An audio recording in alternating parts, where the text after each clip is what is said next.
Bonjour à toutes et à tous, voici Une vie, une œuvre avec aujourd'hui le poète de langue allemande Rainer Maria Rilke. Si nous avons voulu aujourd'hui parler de Rilke, c'est avant tout parce qu'il est l'un des meilleurs exemples de ce que la poésie est l'affaire de tout le monde. Chez lui, tout était poésie, le moindre écrit comme la moindre anecdote. Nous en parlons aussi car il nous a semblé important, en ces temps où la religion est au cœur des actualités tant nationales qu'internationales, de revenir sur la trajectoire d'un homme qui a inventé une personnalité libre de toutes les églises et qui va en matière religieuse au-delà de tous les tabous et de toutes les conventions. Et puis enfin, nous avons voulu en parler parce qu'il était un amoureux de Paris et nous lui devions bien ça. Le Conseil de Paris a d'ailleurs voté une résolution pour attribuer son nom à l'une des bibliothèques de la capitale, preuve là encore que son influence court jusqu'à aujourd'hui. L'Ouvert et la métamorphose, c'est un documentaire de Fabrice Midal, réalisé aujourd'hui par Céline Terce. Qui, si je criais, m'entendrait donc d'entre les ordres des anges et supposer même que l'un d'eux me prie soudain contre son cœur, je périrais de son trop de présence, car le beau n'est rien que ce commencement du terrible que nous supportons encore. L'ange, c'est la figure intermédiaire. C'est cet être qui appartient au visible et à l'invisible. C'est vers lui, par conséquent, que toujours se tourne Rilke pour voir le chemin de la possible métamorphose. C'est l'être qui est à la croisée du visible et de l'invisible. Wer, wenn ich schrie, hörte mich denn aus der Engel Ordnungen? Und gesetzt selbst, es nähme einer mich plötzlich ans Herz. Musique, 260, Écrire à 20 ans, 177, Le toucher lyrique, page 148, La nuit, page 259, Le vent autour des cathédrales, page 59, Débordement de ciel, page 83-90, Le cri, page 177, Conversation égale débauche, j'ai pas mis la page, Voix de la nature, 63-84, Ramification en 1000 petits dieux, égale achèvement de la civilisation, page 85, Relation à Dieu, page 163, Antichristianisme, 235, Vitraux, 247. Verborgenen, schuldigen Flussgott des Blutes.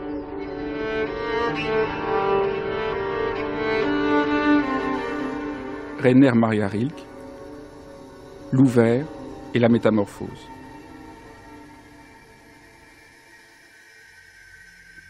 Comme l'écrivit Marina Zvetaeva, par son opposition, c'est-à-dire nécessité, c'est-à-dire contrepoison à notre temps, Rilke ne pouvait naître qu'en son sein. Rilke est aussi nécessaire à notre temps que le prêtre sur le champ de bataille. Rilke a vu notre désespoir, la dévastation de notre monde, et comment, pourtant, entrer dans l'ouvert. Quel engagement! Rilke est poète en tous ses actes, dans la moindre de ses lettres, dans la grande diversité de ses textes, si bien que chacun peut entrer dans son œuvre.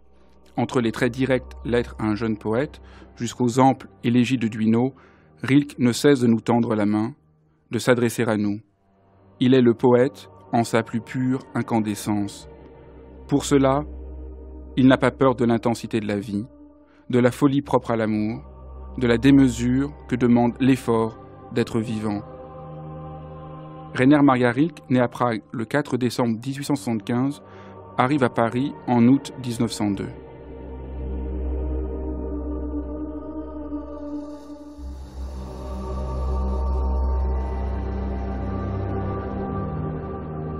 Alors Paris, ça a représenté pour lui, je pense, qui était, en tout cas quand on vient de Prague, on se sent, je crois, éminemment provincial. Prague, c'était très loin de tous les centres culturels qui comptaient. Je pense que pour lui, Paris, c'était vraiment le centre de la culture européenne.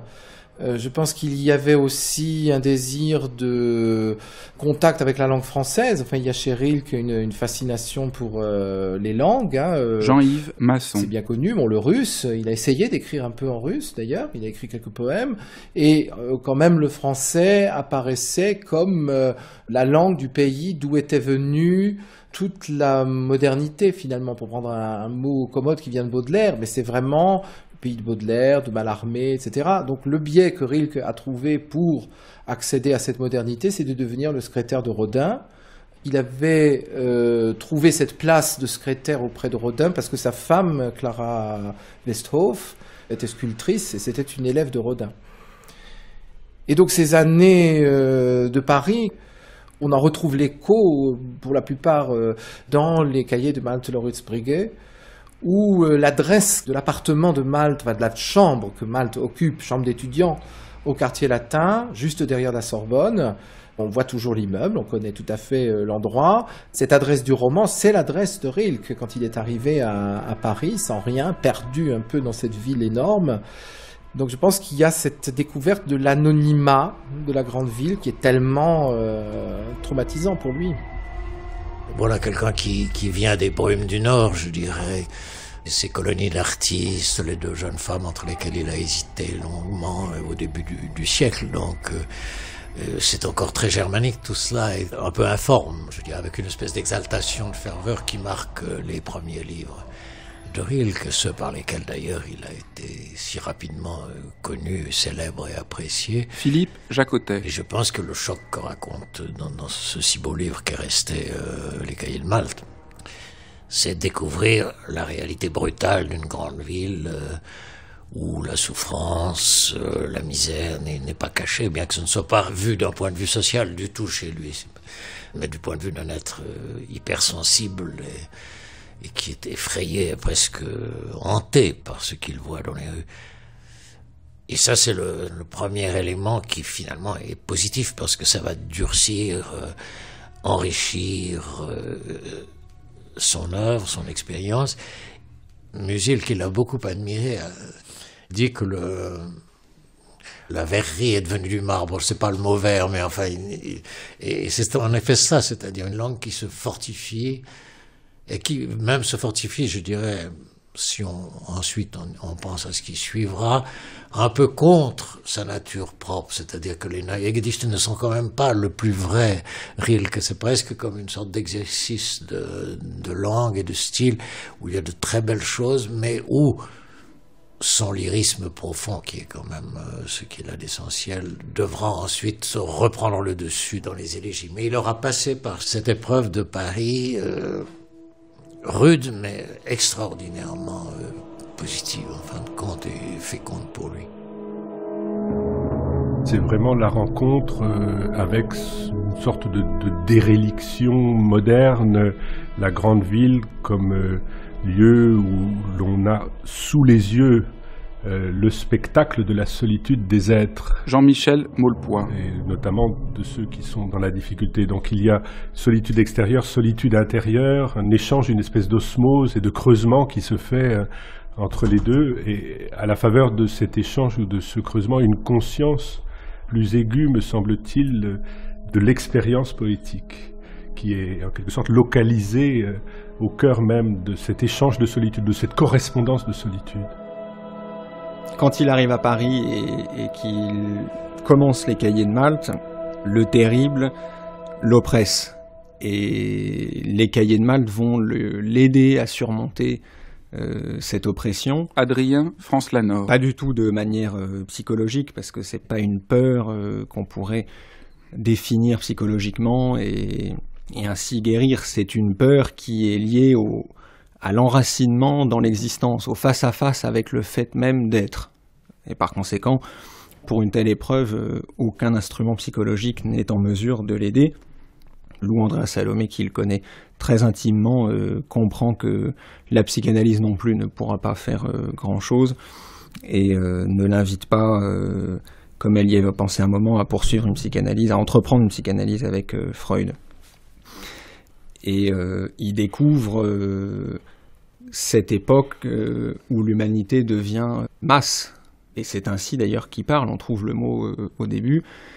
Et quand l'être humain devient la masse, quand l'être humain se pense en lui-même comme masse, la mort elle-même est d'une certaine manière niée dans la mesure où elle est traitée comme il dit, fabrikmäßig, c'est-à-dire en série comme dans une usine. Et c'est ça qu'il voit face aux grands hôpitaux de Paris, face à l'Hôtel-Dieu, cette expérience, ou cette non-expérience plutôt de la mort, du fait qu'elle est traitée en série, en masse. Et Rilke pressent, dès cette époque-là, dès le tout début du XXe siècle, quelque chose qui devient un rapport nihiliste à la mort. Pourquoi c'est tellement terrible d'avoir un rapport nihiliste à la mort? Pourquoi cela même, au fond, nie la possibilité de la poésie? Parce que chez Rilke, la mort est un fruit, comme il dit, qui mûrit en nous. Et se détourner de la mort, c'est pour lui se détourner d'un autre visage de notre vie. L'entreprise poétique de Rilke, qui s'accomplit dans les élégies de Duino, qui s'accomplit dans les sonnets à Orphée et dans les poèmes plus tardifs encore, consiste à atteindre une unité de la vie et de la mort, à penser les deux comme inséparables, comme s'interpénétrant l'une l'autre, comme se soutenant mutuellement l'une l'autre, comme si la vie et la mort n'étaient que deux perspectives différentes d'une même expérience du monde. Ce qui signifie que nier la mort, c'est aussi nier la vie pour Rilke. Est-il possible qu'on n'ait encore rien vu, reconnu et dit de vivant? Est-il possible qu'on ait eu des millénaires pour observer, réfléchir et écrire, et qu'on ait laissé passer ces millénaires comme une récréation pendant laquelle on mange sa tartine et une pomme? Oui, c'est possible. Est-il possible que malgré invention et progrès, malgré la culture, la religion et la connaissance de l'univers, l'on soit resté à la surface de la vie? Est-il possible que l'on ait même recouvert cette surface, qui après tout eût encore été quelque chose, qu'on l'ait recouverte d'une étoffe indiciblement ennuyeuse, qui l'a fait ressembler à des meubles de salon pendant les vacances d'été? Oui, c'est possible. Est-il possible que toute l'histoire de l'univers ait été mal comprise? Est-il possible que l'image du passé soit fausse, parce qu'on a toujours parlé de ces foules comme si l'on ne racontait jamais que des réunions d'hommes, au lieu de parler de celui autour de qui ils s'assemblaient, parce qu'il était étranger et mourant? Oui, c'est possible. Est-il possible que nous croyions devoir rattraper ce qui est arrivé avant que nous soyons nés? Est-il possible qu'il faille rappeler à tous, l'un après l'autre, qu'ils sont nés des anciens, qu'ils contiennent par conséquent ce passé, et qu'ils n'ont rien à apprendre d'autres hommes qui prétendent posséder une connaissance meilleure ou différente? Oui, c'est possible.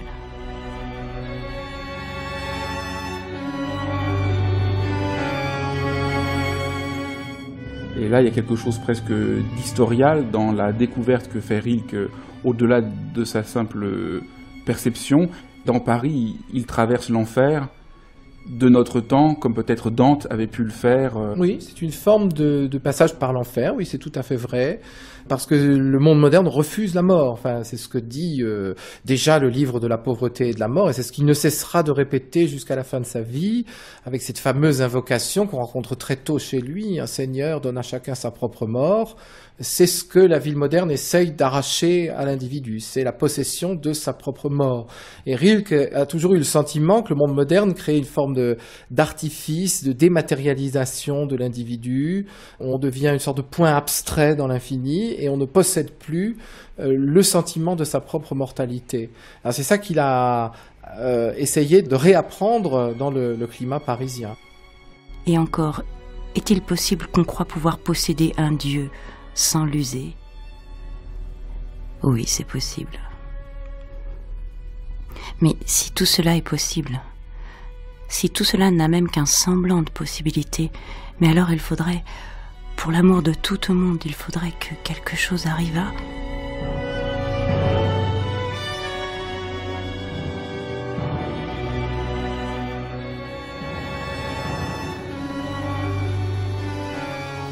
Il arrive à Paris pour voir Rodin, principalement. Il y découvrira aussi Cézanne et il va traverser l'épreuve de la grande ville, cette ville qui ne le quittera pas puisque à la fin de sa vie il y retourne à nouveau. Adrien, France Lanor. D'une manière nouvelle, il a réussi à la surmonter en quelque sorte, à la transfigurer. Mais il est clair que, comme il le dit à plusieurs reprises dans des lettres, tout tourne autour de Rodin. Donc c'est à nouveau une expérience comme c'était en Russie, la quête d'une forme, une aventure spirituelle, une aventure au sein de son propre travail, et qui sera véritablement décisive. Avec Rodin, c'est la découverte du travail, de ce que veut dire une vie tout entière consacrée au travail. C'est le moment où Rilke, en même temps, se sépare de sa femme. Il ne vivra plus avec elle, il reste en contact avec elle, bien sûr, mais il ne vivra plus avec elle, du fait qu'il est, et il comprend à Paris qu'il doit être tout entier dans son travail. J'imagine que le sens du mot travail qu'emploie ici Rilke et Rodin doit être assez différent du sens qu'il a aujourd'hui. Oui, parce que c'est absolument pas une efficience. C'est presque un mot pour dire l'accomplissement de l'humanité en soi. Le travail est le contraire même du travail aliéné, le travail au sens de Rilke, au sens de Rodin, c'est le travail au sens où Van Gogh dit quelque part que les artistes sont des êtres en travail, c'est-à-dire en accouchement perpétuel, en don de soi permanent. Et c'est ça que découvre Rilke auprès de Rodin, qui assume cette tâche d'une manière très très exceptionnelle. Puis enfin, il faut quand même dire, Paris, c'est aussi une ville d'initiation artistique. C'est-à-dire que les rencontres qu'il y a faites, l'exemple de Rodin, le fait d'être allé visiter, c'est pas seulement Paris, c'est la France aussi. Jean-Yves Masson. C'est le voyage qu'il effectue en Provence, la découverte du Moyen-Âge que représente une ville comme Avignon, c'est les visites des cathédrales en compagnie de Rodin, qui l'emmène, qui lui montre l'Ange du Méridien à Chartres, par exemple, sur lequel il va écrire un poème. C'est la découverte de la peinture aussi. Le Louvre, c'est quand même le plus grand musée accessible à l'époque. Et puis pour Rilke, c'est la révélation de la peinture. C'est une école d'études. Et il se trouve qu'à Paris, pour regarder ses œuvres, il était à côté d'un des yeux les plus acérés qu'il pouvait y avoir à l'époque, qui est l'œil de Rodin. Et notamment quand on regarde les cathédrales, enfin Rodin est l'un des premiers à regarder les cathédrales. Alors certes, les romantiques ont déjà commencé, mais à essayer de les regarder avec un autre œil que Viollet-le-Duc, disons. C'est-à-dire comme le témoignage d'une époque de l'existence où Dieu était infiniment proche des hommes. Et ça, pour Rilke, c'est à la fois une chose désirable qu'il regrette et une chose effrayante aussi. Il y a des moments où Rilke dit les flèches des cathédrales ont fait que Dieu a pris peur de toutes ces pointes hérissées vers lui, et c'est pour ça qu'il s'est retiré dans son ciel, il a quitté les hommes. Donc le rapport à l'art religieux n'est pas forcément un rapport de foi, hein, c'est aussi un rapport critique de la part de Rilke. Mais enfin, Paris, c'est les tapisseries de la Dame à la licorne qui occupent une telle place dans Malte, c'est les tableaux, les sculptures du Louvre, des grands musées de Paris. Et donc ça, je pense que pour lui, ça a été un des lieux fondamentaux de son éducation artistique.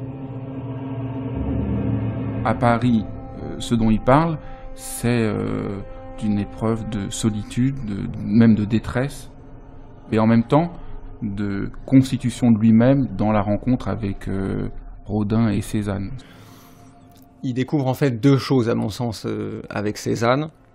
La possibilité d'aller au-devant de tout, même du terrible, c'est-à-dire que l'art peut affronter, y compris une charogne, comme dit Baudelaire, et comme Rilke qui insiste dans une lettre. Ça, c'est un premier aspect. L'art peut se confronter, doit se confronter à tout, au quotidien, même au terrible, même à l'effrayant. Il y a toute une palette de mots chez Rilke pour cet aspect de la vie. Schrecklich, furchtbar, entsetzliches, etc. Ça, c'est le premier aspect donc, qu'il découvre auprès de Cézanne. Il voit l'exemple d'un peintre pour qui peindre est comme une sorte de vocation de sainteté, hors mystique, n'est-ce pas? Mais je veux dire que... Philippe Jacotet. Il admire, par exemple, ce qu'on a d'ailleurs... reprocher à Rilke de l'avoir pensé et dit, le fait que Cézanne ne serait pas allé à l'enterrement de sa mère parce qu'il était en train de peindre. Je ne sais pas si d'ailleurs l'histoire est tout à fait vraie, mais elle est symbolique de quelqu'un donc qui disparaît complètement dans la création, comme je ne sais pas s'il ne le compare pas à un moment donné à un chien aussi, enfin vraiment quelqu'un qui a une sorte d'humilité magnifique, mais en même temps avec une ambition la plus haute. Et il dit au fond toute la réalité, c'est ce qu'il découvre dans cette peinture, toute la réalité est du côté des tableaux, dit-il, quand il se promène et non pas chez les visiteurs, par exemple, ou même. C'est une admirable rencontre entre un poète et une très grande œuvre. Ça, c'est une chose importante que ces rencontres, ces espèces de balises humaines, si l'on peut dire, qui viennent à un moment ou à un autre successivement se planter devant Rilke et l'aider à s'orienter. L'aider notamment à fortifier sa conscience aussi bien de l'existence que de l'art. Il y a comme cela des êtres décisifs qui jalonnent, et encore une fois, on retrouve là une espèce de battement entre solitude et amitié ou rencontre, entre l'extérieur et le dedans, ce mouvement incessant qui est de confrontation et de retour sur soi. Et à mon sens, le plus décisif peut-être, c'est quand il est véritablement dans la description des tableaux. Rilke voit que chez Cézanne, c'est la véritable rupture moderne, tous les points de la toile sont en rapport. Il n'y a plus de distinction, il n'y a plus de hiérarchie de plans, plus exactement. Tout est en rapport avec tout par la couleur.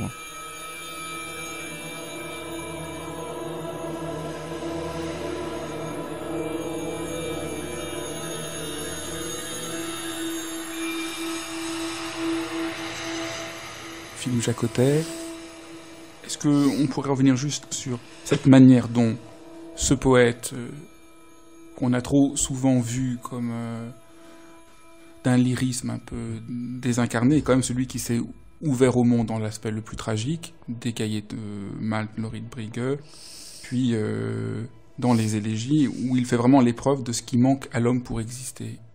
Qu'est-ce qu'il nous dit de ce qui nous manque? Et en quoi le fait qu'il le fasse poétiquement, et non pas justement socialement ou politiquement, et peut-être d'une profondeur encore très en avant pour aujourd'hui.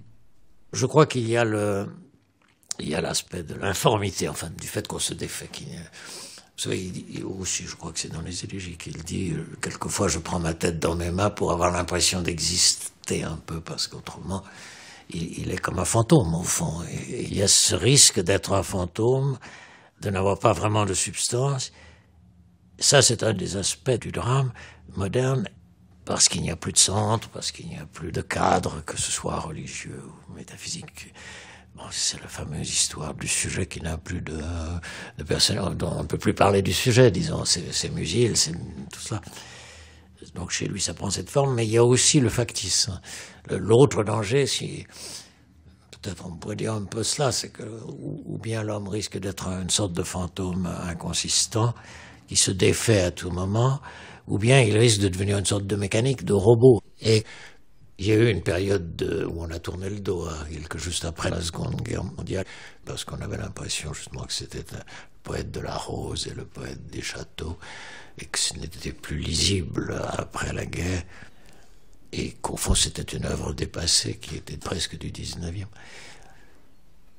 Et ce qui est étonnant, ce que je trouve étonnant, et qui me réjouit, moi qui suis un vieil admirateur, très vieil admirateur maintenant, c'est qu'en fait il était beaucoup plus près de la modernité, dans le sens profond des choses, c'est-à-dire la crise même de ce qui est dans les élégies par exemple, sans être un poète politique du tout, ni un poète de l'histoire, et avec un apparent désintérêt même pour des problèmes qui étaient d'une extrême gravité tout de même, mais tout au fond, il a senti des choses, parce que sa sensibilité était justement très profonde. Il a senti le désarroi de l'homme contemporain, donc son personnage, finalement, l'homme des élégies ressemble à l'homme de Kafka ou à l'homme sans qualité de Musil aussi. C'est cette insistance mise sur quelque chose qui lui était profondément propre. Et il n'avait pas besoin d'aller chercher ça en regardant dehors, je veux dire, le sentiment de ne pas exister vraiment. Le sentiment que l'homme se défait à mesure, il dit Enfin, son être lui échappe un peu comme le parfum le fumet même d'un plat posé sur la table. Et c'est le thème qu'il a évoqué quelquefois dans les poèmes du Narcisse, qui se défait aussi. Enfin, donc, et que tout le travail qu'il faudrait faire pour, non pas vaincre, parce qu'il dit qu'on ne peut pas vaincre, mais on peut éventuellement surmonter. Dans les sonnets, je crois, il le dit, c'est de trouver une étroite bande de terre sur laquelle on est encore pied. Et au fond, c'est vrai que tout le travail des élégies est d'essayer de redonner une forme, mais une forme qui soit authentique, qui ne soit pas donnée de l'extérieur par une philosophie ou par une religion à laquelle il reste jusqu'au bout très étranger. N'élevez nulle stèle. Laissez la seule rose refleurir chaque année à sa gloire, car c'est Orphée, sa métamorphose, en ceci et cela. Ne cherchons pas à grand-peine d'autres noms. Une fois pour toutes, c'est Orphée qui chante. Il vient et va. N'est-ce pas beaucoup déjà, si à la coupe de rose de quelques jours parfois il survit? Oh, puissiez-vous comprendre qu'il lui faut disparaître, même s'il étreignait l'angoisse de la disparition. Tandis que sa parole prolonge son passage, il est déjà là-bas, où vous ne l'accompagnez pas. La grille de la lyre ne contraint pas ses mains. Passer dans l'au-delà, pour lui, c'est obéir.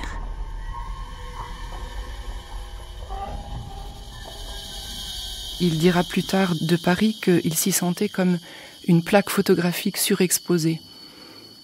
Bien loin d'être une métaphore de la maîtrise du visible, c'est au contraire une métaphore de l'exposition du sujet à ce qu'il voit, et donc de l'ouverture maximale à ce qu'il voit. Karine Winklevoss. On ne peut pas séparer l'objectif du subjectif.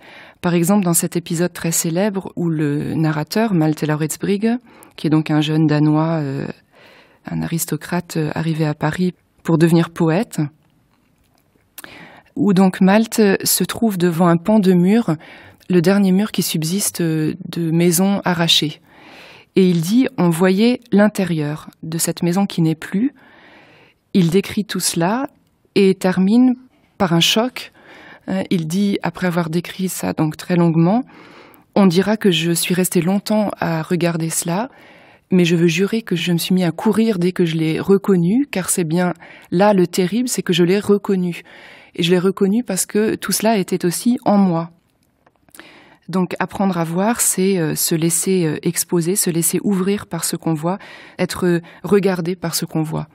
Cette exploration de l'intériorité n'est pas dans la fermeture, dans la clôture sur soi, on n'est pas du tout dans le repli, dans le jardin secret, jalousement gardé, etc. L'intérieur, le cœur n'est pas une boîte qu'on ouvrirait ou dont on perdrait la clé, comme c'est par exemple dans ce poème d'amour de Walter von der Vogelweide qui dit « Tu es dans mon cœur, j'ai perdu la clé ». Donc on n'est pas du tout dans ce modèle-là de l'intériorité, mais au contraire, l'intériorité, c'est la plus intense exposition au dehors. C'est l'ouvert.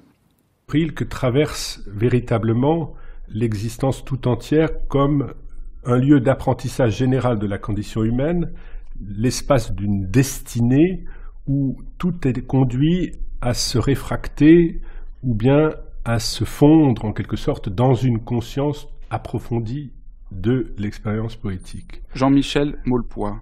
C'est ce mouvement, ce même climat du destin en quelque sorte. Qu'est-ce que vous appelez climat du destin? C'est une expression qu'il emploie à propos de l'amour, une expression qui me reste assez énigmatique mais qui est très suggestive, comme si, en quelque manière, l'amour faisait résonner ou donnait à percevoir ou à respirer comme un climat la totalité des éléments qui composent le destin humain. L'amour est beaucoup plus qu'un rapport singulier entre deux êtres, il concerne la totalité de l'expérience humaine. Est-ce que vous pourriez dire quelques mots sur quelques-unes des rencontres amoureuses qu'a fait Rilke et en quoi il s'y joue quelque chose de décisif pour lui? Bon, il y a la rencontre importante avec Lou Andreas Salomé, qui est sans doute la rencontre la plus importante, dans la mesure où elle le remet au monde une deuxième fois, d'après ce qu'il semble dire, de l'importance même de cette rencontre. Elle lui permet de tracer en quelque sorte un chemin qui le sort de son adolescence, d'une certaine forme peut-être de facilité qu'il pouvait avoir. Elle lui apprend une exigence, elle le dote d'une conscience. Après, il y a d'autres échanges plus spirituels peut-être avec Marina Tsvetaeva. Il y a aussi Baladine Klosowska, plus connue sous le nom de Merline. Ce qui est aussi fascinant, c'est son rapport avec Lou Andrea Salomé. Puis, vous parlez de Tsvetaeva, qu'il ne rencontre jamais. Donc on voit bien là toute la différence des modalités de l'amour proche, lointain, présent, pas présent. Et il se joue, ce qui est complètement bouleversant, dans la correspondance avec Marina Tsvetaeva, une intensité poétique et amoureuse extrême, alors même que jamais ils ne se sont vus et jamais ils ne se verront. Et ce qui pourrait nous sembler à nous empêcher l'amour ne l'empêche pas, et même au contraire, nous, lecteurs qui lisons cette correspondance, on est d'un seul coup secoués d'une ampleur de l'amour qu'on n'avait presque pas vue. Oui, c'est l'intensité spirituelle qui prévaut, et cet amour de loin, en quelque sorte, favorise chez Rilke l'intensification de la réflexion poétique. Cet amour de loin devient, un peu comme dans l'amour courtois, en quelque sorte, dans les modèles médiévaux qu'on connaît, le principe d'un apprentissage, encore une fois, d'un perfectionnement, d'une exigence toujours plus forte dont témoigne cette correspondance à trois avec Pasternak, Tsvetaeva et Rilke.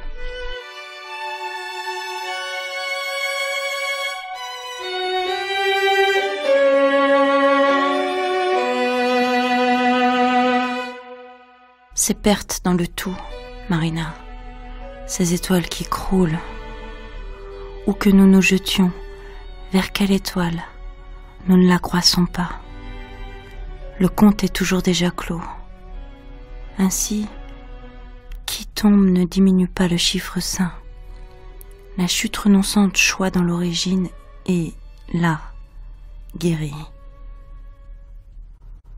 Tout ne serait-il donc que je change du même ou transfert, et nulle part un nom, la place à peine d'un intime gain? Nous, vagues, Marina, et mer, nous, profondeur et ciel, nous, terre, Marina, et printemps mille fois, ces alouettes que l'irruption du champ jette dans l'invisibilité. Les amants ne devraient, Marina, n'ont pas le droit d'en savoir trop sur le déclin. C'est un apprentissage des relations, autant qu'encore une fois de la solitude. Il faudrait lire encore un petit passage. C'est extrait de la même lettre à Friedrich Westhoff. Sans cesse, j'ai dû refaire l'expérience qu'il n'est guère de choses plus ardues que de s'aimer, que c'est du travail à la journée, Friedrich, à la journée. Dieu le sait, il n'y a pas d'autre mot. Au surplus, il se trouve que les jeunes gens ne sont nullement préparés à cette difficulté de l'amour, de cette relation extrême et complexe. Les conventions ont essayé de faire un rapport facile et frivole. Ils lui ont donné l'apparence d'être à la portée de chacun. Il n'en est pas ainsi. L'amour est une chose difficile, plus difficile que d'autres. Dans les autres conflits, en effet, la nature elle-même incite l'être à se rassembler, à se concentrer de toutes ses forces, alors que l'exaltation de l'amour incite à s'abandonner complètement. Ce qui me frappe à propos de cette proximité amour et poésie, c'est qu'ils font l'objet des mêmes soupçons et des mêmes recommandations. L'amour des jeunes gens d'un côté, la poésie précoce de l'autre, sont présentés par Rilke comme trop superficiels, trop faciles. Il y a nécessité d'entrer plus profondément dans la solitude pour ensuite parvenir à une écriture ou parvenir à une capacité d'aimer qui soit réellement épanouie. Et par exemple, dans les lettres à un jeune poète, on voit presque courir en parallèle ces deux discours sur l'amour et sur la poésie qui ne sont après tout qu'un même apprentissage de la destinée, une même descendent en soi-même une même expérience, pour reprendre un de ces mots clés. Quand on regarde sa vie et qu'on prend par exemple 1909, on voit qu'il a été à Paris, Provence, Avignon, 1910, nombreux voyages en Allemagne, Italie, Rome, Venise, Duino, Bohême, Prague, Alger, Tunis, Naples, 1911, Paris, voyage en Égypte, Italie, Venise, Naples, Rome, Allemagne, Bohême. Donc on voit un poète qui ne cesse de voyager, qui ne cesse d'être en déplacement. Quel est le sens de ce rapport au lieu pour essayer de comprendre ce qui s'y joue? Le fait qu'il change de lieu très fréquemment, et en particulier entre 1910 et 1914, et c'est tout à fait typique du fait que sa vie propre est prise dans ce qu'il appelle la métamorphose. Adrien, France Lanor. Sa vie propre est une migration perpétuelle. En allemand, c'est Wanderung, et c'est apparenté au mot Wandlung, Verwandlung, Umwandlung, qui sont tous les mots de la métamorphose. Sa vie est un passage incessant vers une nouvelle forme. Il n'y a pas chez Rilke, comme chez tous les grands poètes du reste, de différence entre son expérience poétique du monde et sa vie propre. Sa vie propre est tout entière à comprendre à partir de la métamorphose, et son rapport au lieu n'a rien d'anecdotique. Quand il arrive à Musotte, ça n'est pas quelqu'un qui découvre les joies du Valais et ses charmes paysagers. Comme on peut le voir dans les passages de lettres, c'est à partir du moment où le lieu devient espace qu'il peut l'habiter vraiment. C'est-à-dire que c'est par la poésie que le lieu devient pour Rilke un vrai rapport possible au monde. Et à partir de là, ce que nous voyons comme paysage, lui le voit comme par exemple Cézanne voit la montagne Sainte-Victoire.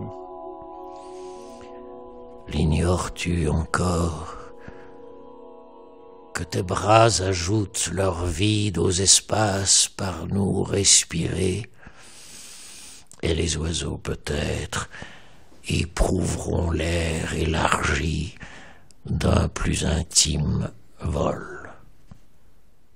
Oui, les printemps avaient besoin de toi. Beaucoup d'étoiles comptaient sur toi pour être devinées. Une vague dans le passé montait vers toi, ou bien, quand tu passais devant une fenêtre ouverte, un violon se donnait. Pour toi, autant de tâches, mais les maîtrisais-tu?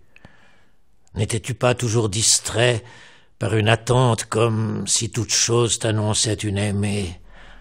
Où vas-tu l'héberger, quand les grandes pensées d'ailleurs vont et viennent chez toi et souvent restent pour la nuit?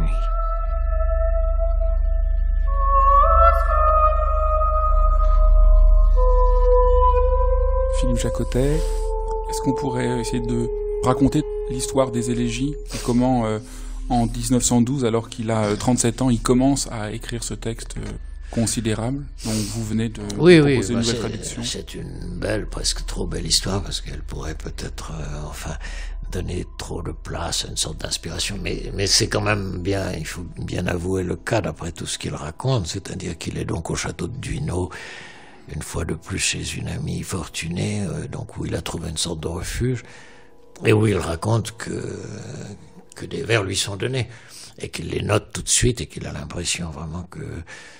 Je pense qu'il a tout de suite deviné que c'était quelque chose en quoi l'essentiel de son expérience allait peut-être s'épanouir et fructifier d'une manière définitive.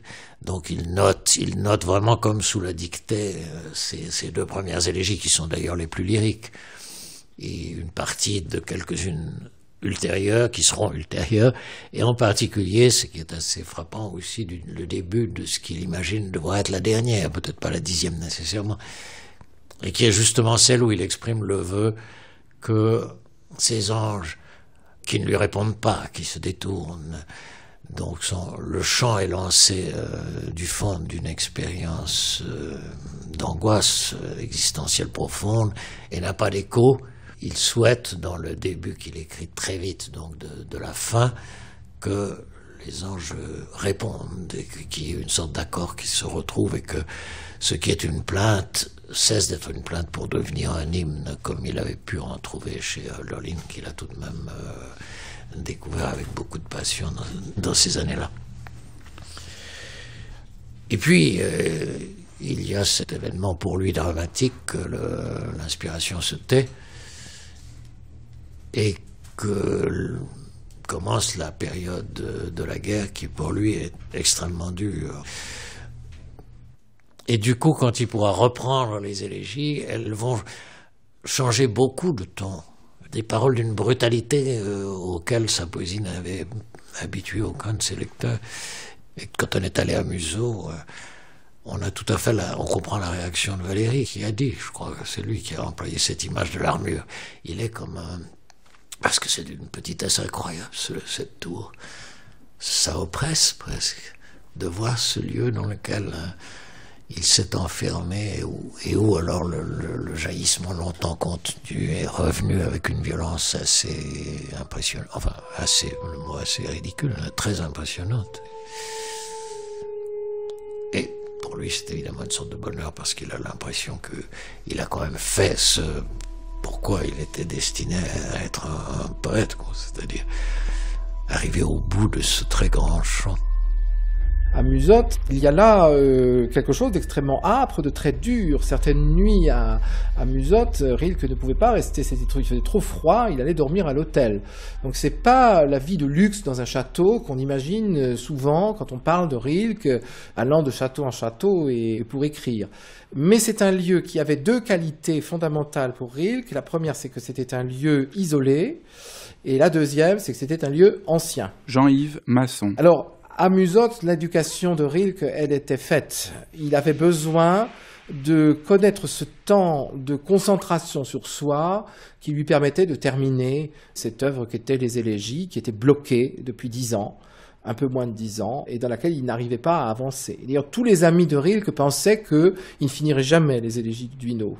Et peut-être le fait d'avoir trouvé cette forme de sécurité, de protection, loin du monde, lui a offert les conditions nécessaires à l'éclosion, à l'achèvement des élégies. Et puis, comme on sait, à l'écriture des sonnets qui sont venus en même temps, dans une espèce de fulguration presque encore plus grande, puisque je crois qu'avant d'écrire le premier des sonnets à Orphée, il n'avait absolument rien écrit. Alors qu'en revanche, les élégies sont la brutale synthèse quand même de tout un travail de tâtonnement effectué depuis 10 ans.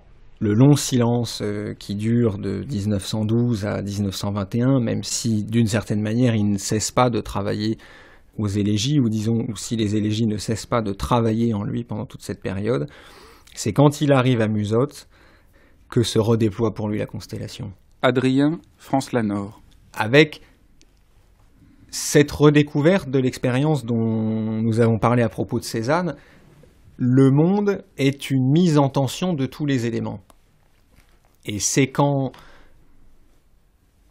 à partir de cette mise en tension de tout, apparaît sous forme de constellation le monde, qu'un espace se déploie.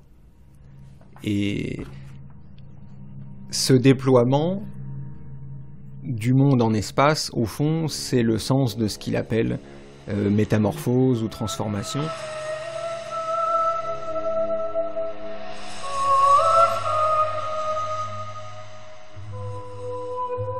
Qui donc, si je criais, m'entendrait parmi les hiérarchies des anges, et en supposant que l'un d'eux soudain me prenne sur son cœur, je succomberais, mort de son existence plus forte. Car le beau n'est rien que le premier degré du terrible. Tout ange est effrayant, et pourtant, malheur à moi, je vous invoque, de l'âme oiseau presque mortel, en sachant qui vous êtes. Ô arbre de la vie, quand êtes-vous divers? Nous ignorons l'unité. Nous ne sommes pas à l'unisson comme les oiseaux migrateurs. Mais qui sont-ils, dis-moi, les errants, ces hommes un peu plus fugitifs encore que nous-mêmes, que pressent très tôt, que tort? Pour qui? Par amour pour qui? De tous ses yeux, la créature voit l'ouvert.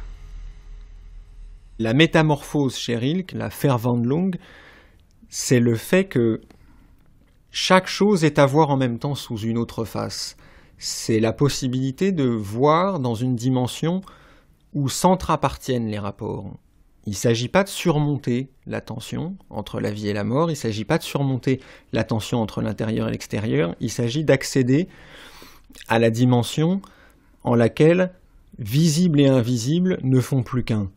Comme il le dit dans une lettre à propos de Tolède, vision et apparition, vision et manifestation, Erscheinung, ne font plus qu'un. Ce qu'il appelle également le visible et l'invisible. L'invisible n'est pas le contraire du visible. Le visible est toujours en demande d'être abrité dans l'invisible.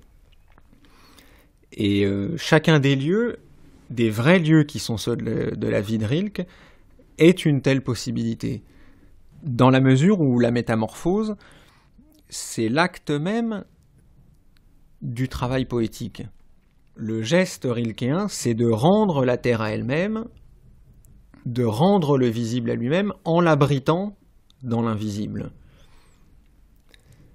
Et la métamorphose, par conséquent, c'est pour ça que le mot est un peu lourd en français. En allemand, Wandlung, c'est un mot qui, de lui-même, vire, de lui-même tourne. C'est beaucoup plus un virage, comme on dit, qu'une couleur vire à une autre couleur, par exemple. Et on comprend que c'est... Bien sûr qu'il y a une césure, mais c'est en même temps un mouvement d'une très délicate transition. C'est un passage entre deux états d'une même entièreté. C'est d'arriver à ce point où le dedans ne se distingue plus du dehors, où on est dans un espace un qu'il appelle l'espace intérieur du monde, Weltinnenraum. Karine Winckelvoss. L'ouvert, c'est une notion qu'il développe notamment dans la 8e des élégies de Duino. En fait, c'est très difficile de se maintenir dans l'ouvert, de s'y installer, c'est impossible. L'ouvert ne peut être que très éphémère, ne peut être que l'affaire d'un instant. Et c'est la conjonction de la dimension intérieure et de la dimension extérieure que c'est ouvert ? Oui. Donc on ne peut pas s'y installer dans l'ouvert, on ne peut qu'y entrer dans une forme de passage. Est-ce qu'on retrouve là la notion de métamorphose ? Oui, effectivement, il y a un récit où Rilke parle de cette expérience qu'il a faite à Capri, où il a entendu le cri d'un oiseau, en ayant l'impression que ce cri était entendu à la fois dehors et dedans. Quand il dit par exemple du paysage de Tolède, que c'est le dernier paysage qu'il ait réellement, véritablement vécu, erlebt, ce paysage est comme un paysage vu par un ange qui serait aveugle et regarderait en lui-même. Nous avons constamment tendance à tout séparer, à isoler, à fixer. Nous n'arrivons pas à être un, comme il dit dans une des élégies, alors que les oiseaux migrateurs, eux, forment une unité. Et il faudrait que le monde soit un comme un vol d'oiseaux migrateurs. Et en allemand, oiseau migrateur, c'est Zugvögel, et on reconnaît le Zug de Bezug, c'est-à-dire du rapport, de la mise en rapport, de la mise en tension de tous les éléments.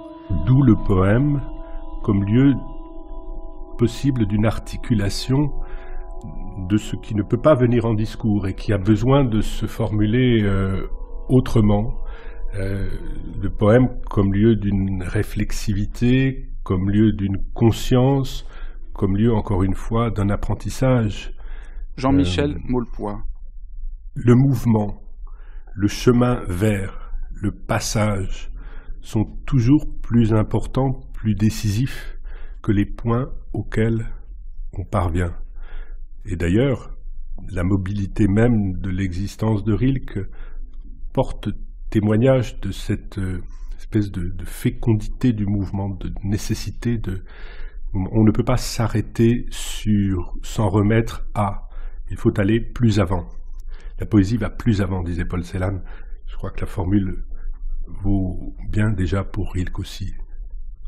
On peut entendre par métamorphose le rendre visible, le fait de transformer quelque chose qui n'existe pas en quelque chose qui existe, enfin la création tout simplement. Et le terme de métamorphose s'applique aussi en sens inverse chez Rilke. C'est le terme qu'il emploie, Verwandlung, pour désigner donc cette métamorphose du visible en invisible. Ça va dans les deux sens. Et est-ce que l'amour chez Rilke n'est pas aussi cette manière de métamorphose et de faire entrer le donné visible sans jamais qu'il n'y ait aucune fixation? Oui, on pourrait parler aussi là de ces figures de grandes amoureuses dont parle Rilke. Louise Labbé, Gaspara Stampa, la religieuse portugaise Bettina von Arnim, dont l'amour est inexaucé mais donne lieu à une œuvre. Parce qu'inexaucé, l'amour reste ouvert. Oui.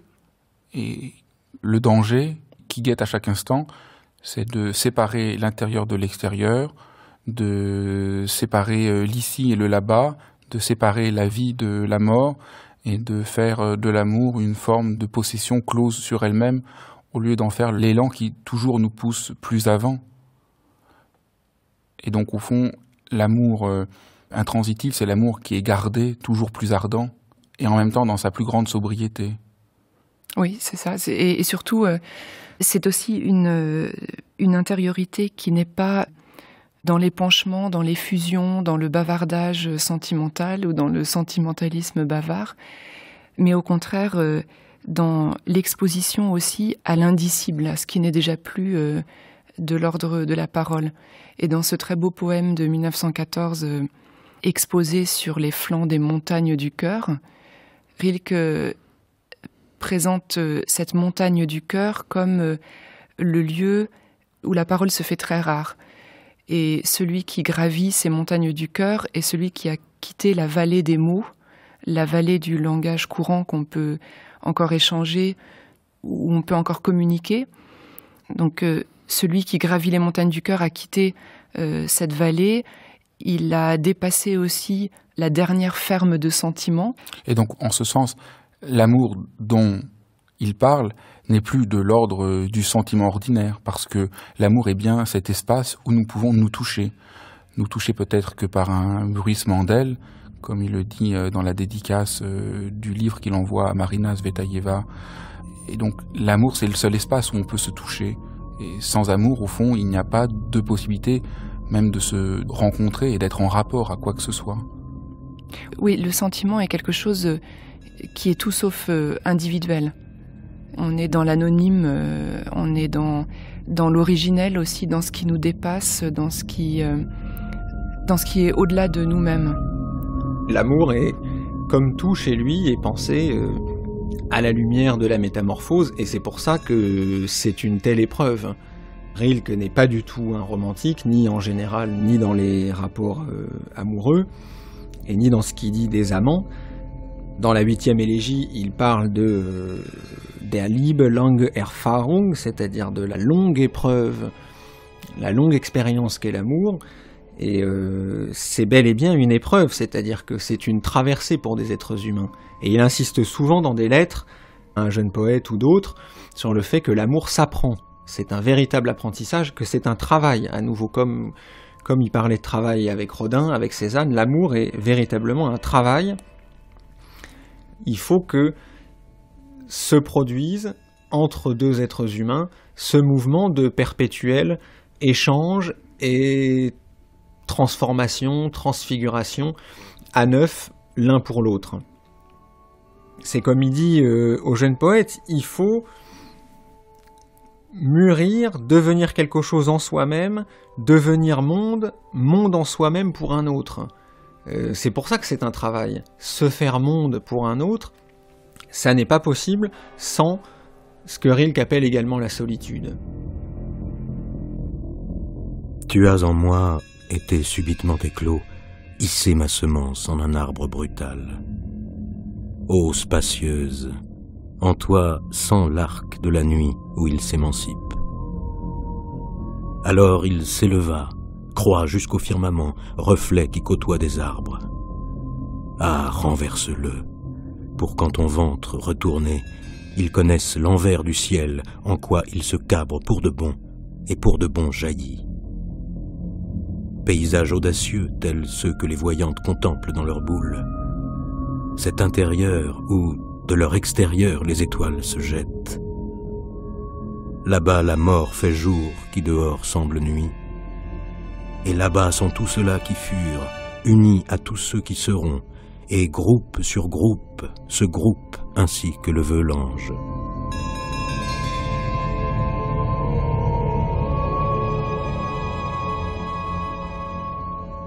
Ange, 591. Voilà, c'est ça, l'ange des élégies est la créature chez qui la transformation du visible en invisible, à quoi nous nous employons, apparaît déjà accomplie.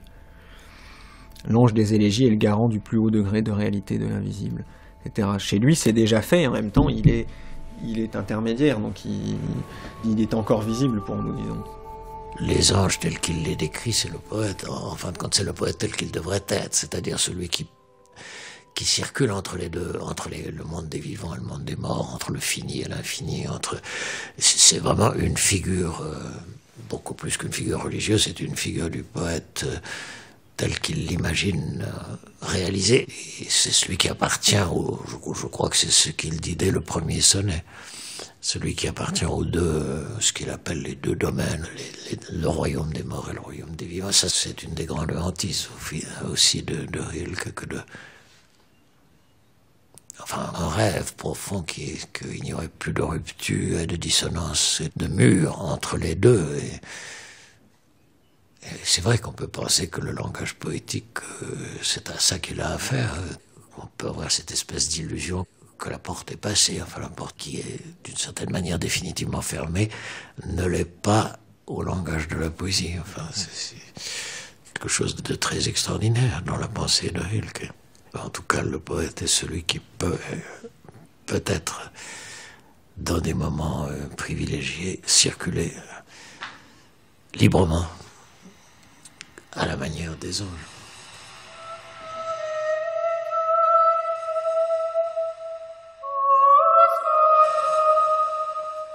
Avec Adrien France-Lanor, Philippe Jacotet, Jean-Michel Maulepoix, Jean-Yves Masson, Karine Winkelvos.